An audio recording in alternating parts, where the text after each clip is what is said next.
questão diz assim, gente, nós temos um texto para a gente poder estar analisando. A Amazônia é o centro do mundo. Eu quero começar lembrando onde nós estamos e quero lembrar que nós estamos no centro do mundo. Essa não é uma frase retórica. No momento em que o planeta vive o colapso climático, a floresta amazônica é efetivamente o centro do mundo, ou pelo menos é um dos principais centros do mundo. Se não compreendermos isso, não há como enfrentarmos o desafio do clima. Esta é justamente a razão de colocarmos o nosso corpo aqui, nesta cidade, Manaus, capital do Amazonas, estado do Brasil, país que abriga cerca de 60% da Amazônia.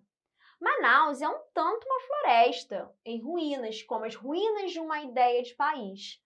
Manaus pode ser vista como a escultura viva de um conflito iniciado em 1500, com a invasão europeia, que causou a morte de centenas de milhares de homens e mulheres, e a extinção de dezenas de povos. Neste momento, testemunhamos o início de um novo e desastroso capítulo. O Brasil é um grande construtor de ruínas. O Brasil constrói ruínas em dimensões continentais, desde que começou a ser inventado pelos europeus no século XVI. Para sermos capazes de resistir, nós precisamos nos tornar florestas. Resistir como floresta. Como floresta que sabe que carrega consigo as ruínas, que carrega consigo tanto o que é quanto o que deixou de ser. Parece-me que é a esse sentimento afetivo que precisamos dar forma para dar sentido à nossa ação. Para isso, temos que deslocar algumas placas tectônicas de nosso próprio pensamento. O fato de a Amazônia ainda ser vista como um longe também, ou principalmente como uma periferia da dimensão da estupidez da cultura ocidental branca, de matriz primeiro europeia e depois norte-americana. Essa estupidez que molda e dá forma às elites políticas e econômicas do mundo, e também do Brasil. E, em parte, também as elites intelectuais do Brasil e do planeta. Acreditar que a Amazônia é longe e que a Amazônia é periferia, quando qualquer possibilidade de controle do aquecimento global só é possível com a floresta viva. É uma ignorância de proporções continentais. A floresta é o mais perto que todos nós aqui temos com a floresta viva. É uma ignorância de proporções continentais. A floresta é o mais perto que todos nós aqui temos. É o fato de muitos de nós sentirmos longe quando aqui estamos. Só mostra o quanto o nosso olhar está contaminado, formatado e distorcido, colonizado. Dias atrás, eu conversava com procuradores e defensores públicos que chegaram há pouco em cidades do interior amazônico. Era o primeiro posto deles, porque essa é a lógica.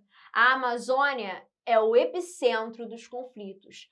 Mas, para fiscalizar o Estado e defender os direitos dos mais desamparados, as instituições mandam os sem nenhuma experiência.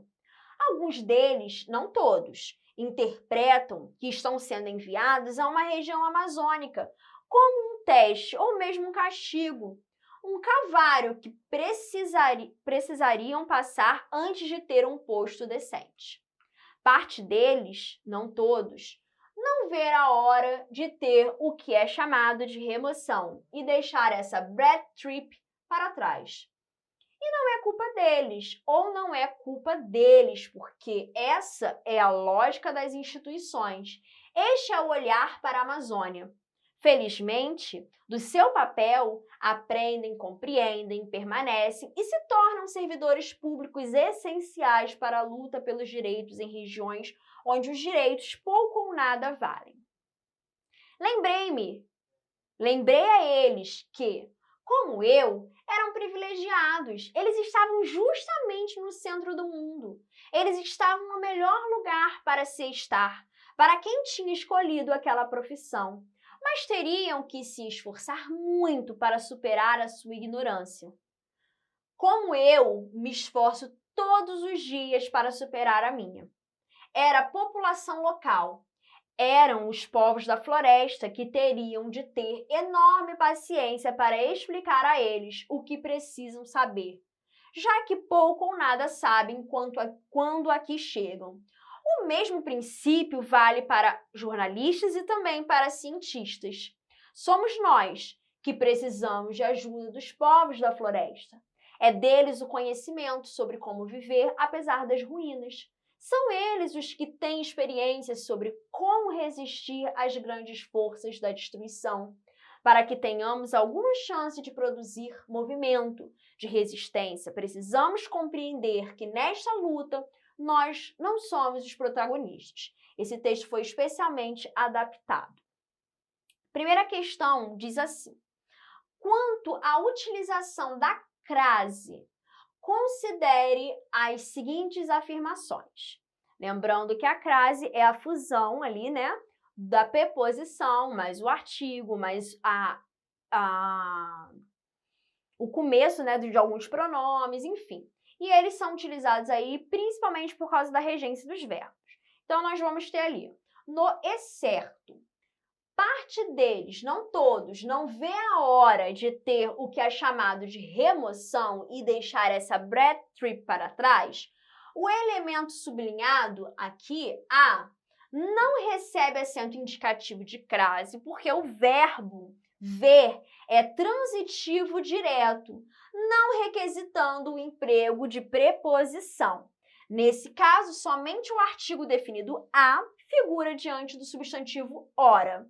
Bem, vamos confirmar. Realmente, quem vê, né, vê alguma coisa, vê o quê? Ver é um verbo transitivo direto e não tem ali a exigência na sua regência da preposição. Portanto, não há ali a preposição, só há o pronome, o artigo definido a, aqui acompanhando o substantivo ora. A primeira alternativa está correta. A segunda alternativa, no trecho, felizmente alguns deles percebem a, nós temos um A craseado ali, grifado, importância do seu papel, aprendem, compreendem, permanecem e se tornam servidores públicos essenciais para a luta pelos direitos em regiões onde os direitos pouco ou nada valem. O elemento sublinhado recebe o acento indicativo de crase, porque o verbo perceber é transitivo indireto, requisitando o emprego da preposição a, que ao se juntar com o artigo definido a, forma a craseado, né? É correto afirmar que, aí vamos analisar quais estão corretas, né? A primeira alternativa nós já verificamos que está correta. Vamos perceber a regência do verbo perceber? Quem percebe, percebe alguma coisa, percebe o quê? Então, nós vemos que o verbo perceber é um verbo transitivo direto e não indireto, como aqui está dizendo. Não há a regência ali, para o complemento por meio da preposição. Então, ali está empregada de forma errada, né, a crase. Qual aqui é a alternativa verdadeira, né? Correta. Ambas as afirmações são falsas? Não, a primeira é verdadeira, a segunda é falsa. Ambas as informações são verdadeiras? Não, porque a segunda é falsa.